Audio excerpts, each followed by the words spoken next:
বিধর্মীদের দেশে বসবাস করা জায়েজ নাকি হারাম? ইউরোপ, আমেরিকায়, জার্মানি বিভিন্ন দেশে প্রবাসে যারা বসবাস করেন অনেকেরই একটা জিজ্ঞাসা থাকে এবং অনেকেই এটা বলেছেন যে এটা হারাম। চলুন আজকে এই বিষয়ে আমরা বিস্তারিত জেনে নেই।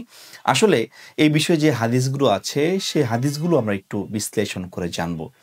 তাহলে যারা প্রবাসে আছেন অথবা বিদেশ যাওয়ার চিন্তাভাবনা করছেন তারা অবশ্যই ভিডিওটি শেষ পর্যন্ত দেখবেন, কেননা এই ভিডিওটি খুবই গুরুত্বপূর্ণ। আপনি যে দেশে যাবেন সেখানে যাওয়ার আগে এটা জানা জরুরি যে আসলে আপনি সে দেশে থাকতে পারবেন কি না, অথবা ইসলামী এ ব্যাপারে আপনাকে কি বলে। প্রথমেই আমি আপনাকে দুটি হাদিস শোনাই। প্রথম হাদিসটি হচ্ছে আবু দাউদ শরীফের 2787 নম্বর হাদিস। এখানে নবী করিম সাল্লাল্লাহু আলাইহি ওয়াসাল্লাম বলেছেন, মান জামা আল মুশরিক ওয়া সাকানা মাআহু ফাইন্নাহু মিথলুহু। অর্থাৎ যে ব্যক্তি মুশরিকদের সাথে মিশলো এবং সেখানে বসবাস করলো সে যেন তাদের মতোই হয়ে গেল। 2 নম্বর হাদিস কোনটা? সুনানে আবু দাউদের 2645 নম্বর হাদিস। এখানে নবী করিম সাল্লাল্লাহু আলাইহি ওয়াসাল্লাম বলেছেন যে আমি ওই মুসলমান থেকে দায়মুক্ত যে মুশরিকদের মাঝে বসবাস করে। এই দুটি হাদিস নিয়ে আজকে আমরা একটু চলুন আলোচনা করি। হাদিসটি প্রেক্ষাপট প্রথমেই জানি, তারপরে আমরা বাইরের দেশে থাকতে পারবো কিনা এটা বিধানটা জানবো ইনশাল্লাহ। প্রথমেই ইমাম নববী রহমতুল্লাহ আলাই তিনি বই লিখেছেন, যেখানে দিন রক্ষা সম্ভব নয় সেখানে বসবাস করা হারাম। এবং ইমাম ইবনে হাজার আসকালানী রহমতুল্লাহ আলাই তিনি বলেছেন, রসুলের এই ঘোষণা তাদের জন্য যারা শত্রুর দেশে থাকে এবং নিজেদেরকে তাদের মতো করে ফেলে।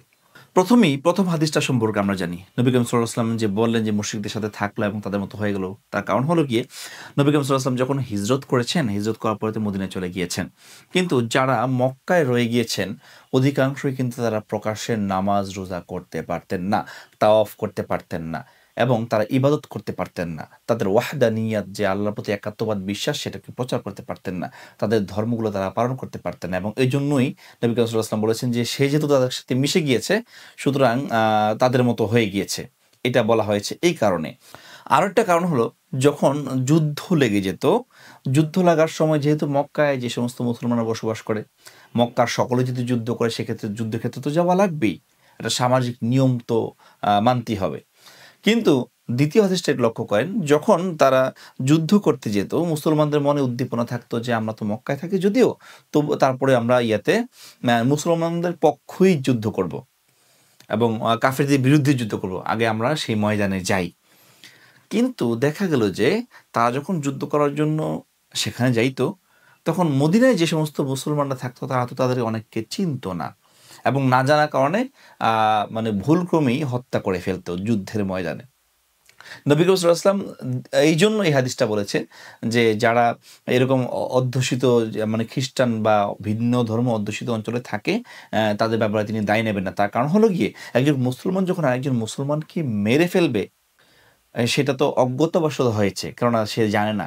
আর এই জন্যই বলেছেন নবী করিম সাল্লাল্লাহু আলাইহি ওয়াসাল্লাম বলেছেন, যেহেতু সে ওই দেশে থাকার কারণে আমাদের কাছে সে অস্পষ্ট, সুতরাং মারা যাওয়ার পর যদি এটা প্রমাণিত হয় সে মুসলমান ছিল তাহলে তার দায় আমি নিব না।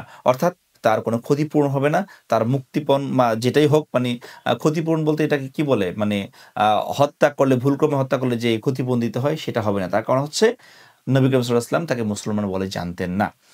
এটা একটা বড় বিষয়। এবার দুইটা আমরা হাদিস যদি একসাথে রাখি, সামারাইজিং করলে বোঝা যায়, যেই দেশে আপনি ঈমান আমল নিয়ে ঠিকঠাক মতো চলতে পারবেন সেই দেশে আপনি ভালোভাবেই থাকতে পারবেন, এটা কোনো হারাম হবে না, বরং কিছু ক্ষেত্রে এটা সওয়াবের কারণ হবে যদি আপনি সেখানে ইসলাম ধর্মের দাওয়াতটাকে পৌঁছাতে পারেন।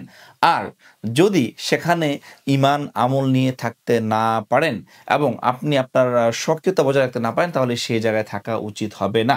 সুতরাং এখানে আপনি বাছাই করবেন, বিচার করবেন যে কোথায় আপনার ধর্ম পালনে বাধা হচ্ছে বা হচ্ছে না, তার উপর নির্ভর করবে আপনার সেখানে থাকা জায়েজ নাকি হারাম নাকি সওয়াবের কাজ। আশা করি বুঝতে পেরেছেন। আসসালামু আলাইকুম ওয়া রাহমাতুল্লাহি ওয়া বারাকাতুহু।